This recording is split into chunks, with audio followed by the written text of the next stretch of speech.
Issue 28, for men and women. Tell your sweetheart you love her. She can never hear it too often. If you like the way she looks, dresses, talks, smells, let her know it. But if you don't like something about her, keep it to yourself. Never try to make her jealous. Treat her with the same respect and courtesy you show women you don't know well.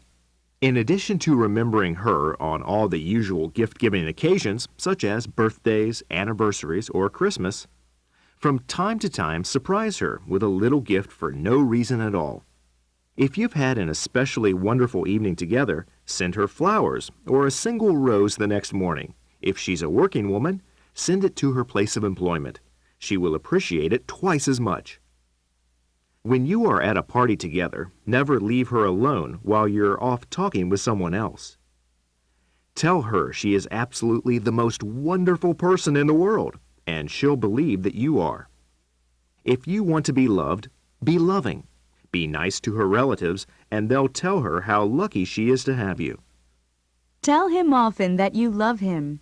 If you're married, don't ask him if he loves you, or he's liable to say, "I married you, didn't I?" Never criticize him in public. If you do have a criticism, be sure it's constructive and offered in the spirit of love and helpfulness, not in anger or as a put-down. Don't badmouth his friends or, worse yet, his relatives. Never keep him waiting. If he has a tendency to be late, always have something in your purse to read. It makes the waiting more tolerable, and you will be less apt to chew him out when he finally shows up. Don't call him at work unless it's absolutely necessary. Every man needs a desk, a closet, or a cupboard to call his own. Don't try to tidy it up for him, even though it's a cluttered mess and an eyesore. If he eats or drinks a little too much, don't nag him about it. But do remind him in a loving way you wish he'd take better care of himself because you'd like to have him around to grow old and gray with. Never quiz him about where he's been or with whom. Don't sulk. If something's bugging you, talk it out and clear the air. If he asks what's eating you, don't say nothing or you should know. Never lie to him. If there is something you prefer not to tell him, keep quiet. But if you tell him something, be sure it's the truth. Keep yourself clean from head to toe. Develop some interests other than just him. The more outside interests you have, the more interesting to him you'll be. Surprise him occasionally. A little love note left on his pillow, in his lunch pail or briefcase will warm his heart. Comprehension.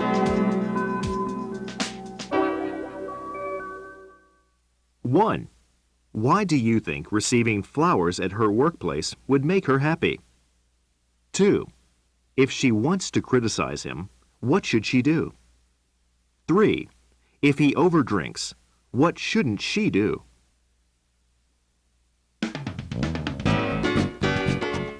Let's talk. 1. How often do you tell your sweetheart, "I love you"? Do you think it's easy to say it often? If not, how can you make it a habit? 2. Men are usually expected to remember birthdays and anniversaries on their own and give presents to women on these occasions. But women are not under the same obligation. Why? Do you think it's fair? 3. If your sweetheart is almost always late for an appointment, how should you cope with the situation? How about if you are the one who's usually late? What should you do? 4. Should there be any difference between men and women in terms of smoking and drinking? 5. How are men and women different? List as many differences as you can.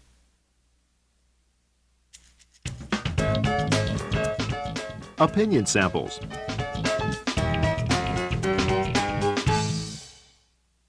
1. There was a time once when women had no social function other than wife and mother. They stayed mainly at home and had no money of their own. Their husband or father was a domestic despot who made all the decisions. But they were nonetheless human beings, and the men who loved them felt the obligation to recognize their special service from time to time by celebrating their birthday or anniversary. For 2 or 3 days a year, they were rewarded for all the other days when they were little more than slaves. Those days have passed. Nearly as many women work as men, and they have their own roles to play outside the home, and they have their own incomes. It is often the case that the husband uses most of his salary to maintain the household, while the wife keeps most of hers. While it is true that the women are still expected to take care of the house and children, at least they get to spend a good deal of time at home, and indeed their husbands probably pay for a housekeeper to do the work in their stead. But men's work still tends to keep them away from home for most of the day. The time has come for women to recognize how hard their men work on their behalf, instead of expecting expensive gifts, jewelry, and the like, for their birthdays. They should start recognizing their husband's worth. Even if it is only once or twice per annum, they should treat their self-sacrificing hubbies with more than just respect and affection. Take him out. Give him something that he can show off to his pals and workmates. Make him realize that he is loved and appreciated. Question: who do you think leads a more stressful life, the modern man or the contemporary woman? 2. Smoking and drinking are social vices. They do more harm than good. In moderation, probably neither activity is especially harmful, but most people who engage in them do not do so moderately. Having said this, there should not be different standards between the ways men and women behave. Culturally, biologically, they are essentially the same. They are human beings. If it is okay for men to smoke or drink, it should be equally all right for women to do so. A special case might be made that pregnant women should refrain, since the babies in their wombs may be adversely affected, but otherwise there should be no difference. The time has long passed when women were considered to be somehow morally superior to men, or the weaker sex that needs to be protected. The double standard that has prevailed for so long needs to be abolished. Men should not have the right to have extramarital affairs or abuse their health, unless women have the same rights. Question: do you think women are the weaker sex? Why or why not? Issue 28, for men and women. Do you agree that women are as intelligent as men? Sure, there's the same range of intelligence, the same bell-shaped curve that applies to men. Are they physically as strong? Not for the most part, no.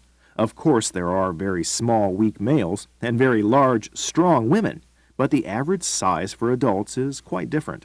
Is that important? It probably depends on the circumstances. But even jobs that used to depend on physical labor have now been mostly mechanized, so women should be able to operate the machinery as easily as men. There are probably a few exceptions, but I can't think of many. What about emotionally? Are there any differences? There are social differences. Men are trained at an early age not to cry or openly express their feelings, while girls are encouraged to do so. But the same human emotions are contained within them, no matter which gender they are. Neither sex is more emotional, though one may be allowed to be more emotive. What about the maternal instinct? Is there such a thing?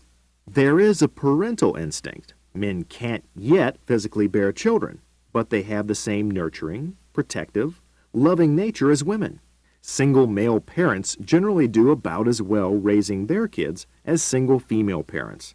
But among traditional families, men are still usually away from their children more than women are. Increasingly, the television and computer games are edging out not only parents, but even teachers as the primary caregivers for school-age children. Then are you saying there is no difference between men and women? No, not at all. There are dozens of subtle differences. Information seems to be processed differently. There are structural differences in the body.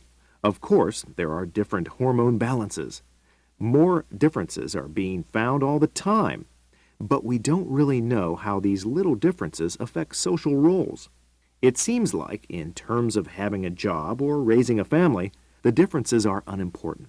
Then why do men and women behave as though they are members of distinct species? That's a good question. I sure don't have any answer to it.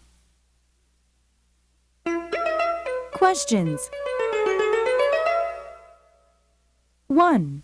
In what ways are men and women alike or similar? 2. How are they quite different? 3.